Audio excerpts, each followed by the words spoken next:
Yan ang second layer daw. Pero ang first layer sa babaw. So, yan. Pero maganda. Okay na.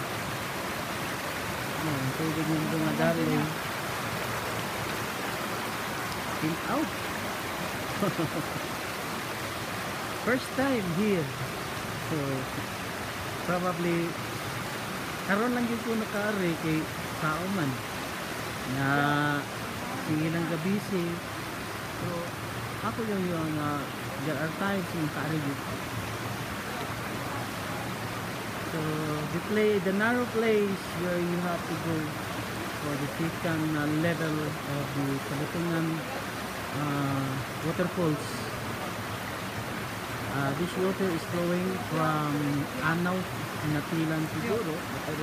Sorry ko ha. Oh, paano to? Naka-video pa ron dong. Okay lang. Ano ba view?